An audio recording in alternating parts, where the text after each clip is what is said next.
Raindrops falling on the street. I can't recall when I last saw the sun.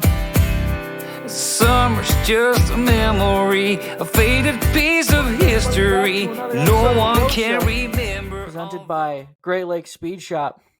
Make sure you go visit Bud and the gang. They've been making a lot of fast modifieds, fast late models. They can hook you up. Also, like to thank our other sponsors, Carpy's Print Company. They made this hat. If you got a big head, perfect fit every single time. Can't leave the house without one. And Close Racing Supply, one of the biggest supporters in the area. Many series, many tracks. This area would not be what it is without them and their great parts. And now on to our guest, ladies and gentlemen, one of my favorite drivers since getting into racing. I've only been into racing for 5 years since getting back into it. I grew up loving racing and all that, but one of the first guys, and I met, I think, your first year, I think we saw you down at Port, and I was like, this is one of my guys right here. Ladies and gentlemen, Levi Yutter, what's going on, man? Nothing much. Just living. You regretting coming back from the warm down there in Florida? I do. Being it was 82 all week it's look at the weather and it's 20 degrees. I'm like, oh no, like it can't be good. So how was your trip down south? You got to run a whole bunch down there, and what was the experience like? Because we talked to Zach Carley. He ran some crate deal down there, but you got to run your super down there.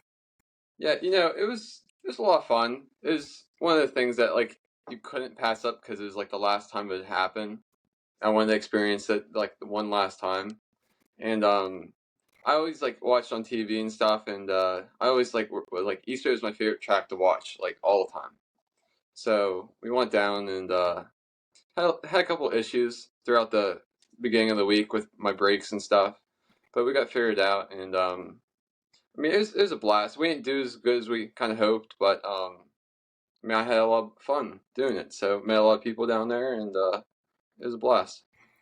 What are some of the takeaways from going down there? I know East Bay is probably not like many tracks up here. It's a one of a kind track. But is there anything you learned down there that you're gonna probably try to take through the rest of the season with you? Yeah, just like the kind of like more driving more than setup, because the setup down there is so much different because it's all sandy and the way it's like it's all so different. But the driving there is like you just gotta be so aggressive and so like up on the wheel that I feel like I lack a lot.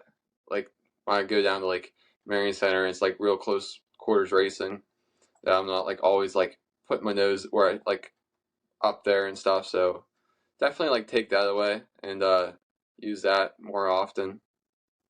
So yeah, hey, let's talk about last year before we keep talking about the future here. You made a lot of strides forward this year. Marion Center Track Championship being one of them, and you're not racing against no slouches down there at Marion Center. What was that like picking up the track championship there?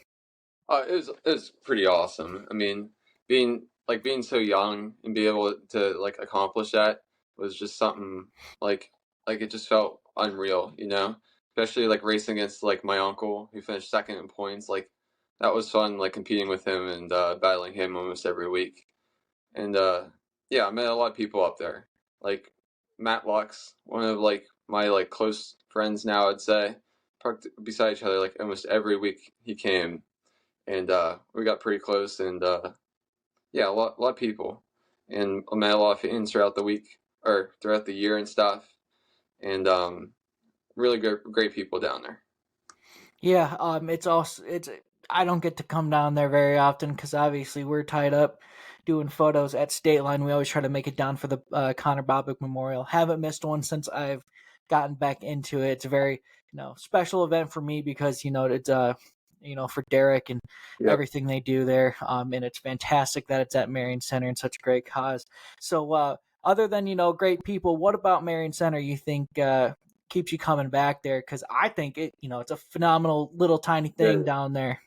I think what's like really underrated there is like the racing in general. Like a lot of people like think it like might not be like the best track or it might be dusty some nights and stuff, but like there's not too many nights where it's just single file.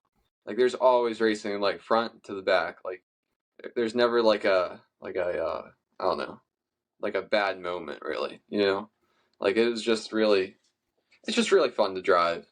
And like down there it's like up on the mountain and like you see everything and it's like it's just a really cool track and like, it's very unique. Yeah, I like I said, I like going down there. Very scenic views to get some photos. The setup of everything is awesome. It's Yeah, you go up this little tiny road and you're like, oh my god, what did I get myself into? And then it's this beautiful track. it is. I've never ever seen it ever get rough. I have only been there, a handful of times, but like when I go up there for the Connor Bobick Memorial, it's glass Yeah, smooth, yeah, and I know it. Sometimes all tracks get dusty, but man, it is never a dull moment, especially close quarters kind of track like that. Um, and then also you set a new track record at Hummingbird. yeah. How was that, man? That was awesome.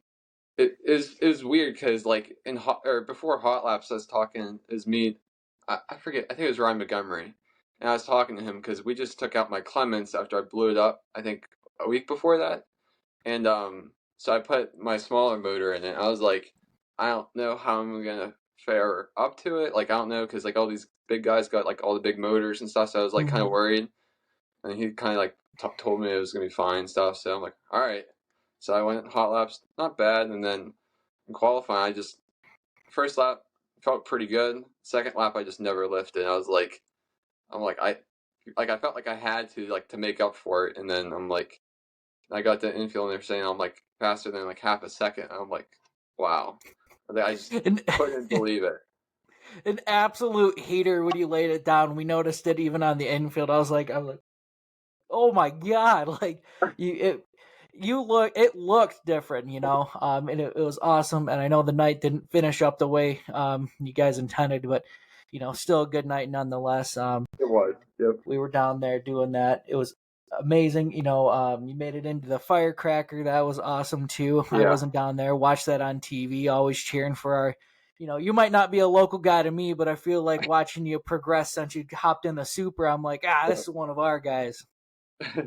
Yeah, that was a really special moment for me, especially growing up right here beside Lawrenceville. Like we're only 5 minutes down the road, so it was really special. I grew up there and been playing there since I was like 3 4 years old. Went to every firecracker, in the pits every year. Like just one of those things that like it was really a dream come true. Especially like when we did driver intros for like the big race, like just standing there and being part of that was just like a crazy moment. Like it really was. And being so young as you are, even though you have been racing what seems to be like forever, what half your life or whatever since you got into go-karts, to see the progression. Do you ever take a moment in those kind of moments and you're just like, how did this happen? How did I get here? Yeah, I try to take in the most I can. You know, it was always like a big dream. Like I never thought like racing go karts. I never like I always wanted to race like a big car, but I really never thought it would come out that way. And I was lucky it did come out that way. So I try to take every moment I could possible. You know. What was kind of the decision that got you to go from running go-karts and jumping right into the late model? Actually, kind of funny story. So we were racing go karts up at Blairsville, which is like I don't know, 20 minutes from like Marion Center, and so we raced there for since I was like 5 years old, and then I raced there till I was 13, and then I ended up winning 40 features wins just at that one track. So it was kind of that point. Where it was like I raced like three different classes in champ karts, so it was like time to like make a switch a little bit to like a flat cart or something. And then my mom never let me like she was said I'd run a big cart before I'd race a flat cart. So next thing you know, Todd Blockman, that's right down the street, had Davey Johnson's old Barry Wright cars, and it gave us a good deal on it, and ended up buying it and getting into it. Yeah, and Fast, I think we saw you at Port Royal a couple times, and then man, really dived in the deep end. Running Port Royal. I mean, Yeah. the experience of doing that. I mean, it's not like you run just little tiny tracks. You run Right. Lernerville, you run Port Royal. Out of all of them, what's your favorite? That's a really tough one. Like it's really hard to like put like a distinct track because like I do get Marion Center, so like that's obviously up there. But then like Port Royal is like a love-hate relationship. Like sometimes I do good, sometimes I do terrible. But it's such a nice track and nice facility and stuff that you can't really say it's like it's one of the nicest tracks. But honestly, my favorite is probably Sharon, just because I made my first outlaw race there, and I just love the track and facility. It's not big, so it's kind of smaller, but it's got that like the learnable clay type stuff to it, where it gets real slick and glassy. So it's usually Yeah. fairly smooth. So I just love it for that reason. And I've only been out to Sharon, I believe once. Yeah, I've only been out there one time. Or nope, I take that back. Twice. I was out there for a ULMS race once, and then I think I went out there for a rush race, and both times phenomenal racing. And Yep. a track that I hope get back there one day soon. And yeah, it slicks off. There's a couple more tracks around. My Yeah. home track, State Line, also does that. Slicks yeah. off and becomes a very you got to be real perfect right right around the groove too. So it becomes a driver's track. So hey, before we wrap up, make sure you thank all your sponsors, everybody that got you here. Yeah, I just want to thank CRS Contracting, Thorough Concrete, Sportsman Supply, 220 Automo for all their help and support last year, VP Fuels, Fast Shafts, Nature's Depot, Very Right Icon, Penske Racing Shocks, Sportsman Supply, and Charlotte Ranch, and Mr. Water Heater. So, looking forward ahead. What's on the schedule? So we're gonna kick off, or well, I guess we were kicked off down at East Bay, but back home we're gonna kick off down at Port Royal. We'll run out there their season opener. Then they're off a week, so we're gonna go to Pittsburgh for the ULMS race. And then we're gonna go back to Port Royal until I think it's when Lernerville opens up. Lernerville, and then from there I don't really know yet. But I do want to do. We're gonna do the Eldora. I think we're doing the World, and yeah. And speaking about Eldora, I remember going out there, and I think it was Max Blair's first trip out there, and we talked about there's no place like it, and I'm like, hey, is there anything from back home that you take any experience? He goes, nah, you just throw a whole bunch at the wall, and hopefully it sticks. So, yeah, it's like there's a couple tracks that like East Bay, like there's like you can't really take anything like anything there and like expect to do good with. You know what I mean? Like experience plays a lot there, just like Eldora does, and I think sometimes Lernerville does too. Like the way it gets slick later on. Like I feel like the people that like normally run there, even if they like might not have the best equipment, they can still run good just because they know the track, like the way it like goes out through the night. Right. Hey, thank you so much for joining us. That'll be another episode of the Woah Show.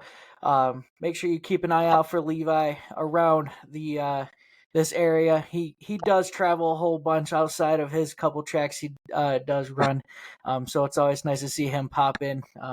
Sometimes he'll pop in. I forget where we saw you the one time. I think Hidden Valley when we saw you. I was like, Yeah. How are you not all torn down and getting ready for the next year yet? So make sure you go see them, support them, and support all our sponsors. Thanks for listening, everybody. And thank you, Levi, for coming on. Thank you. All the fun, the late night barbecue, zipping on a genie juice, cruising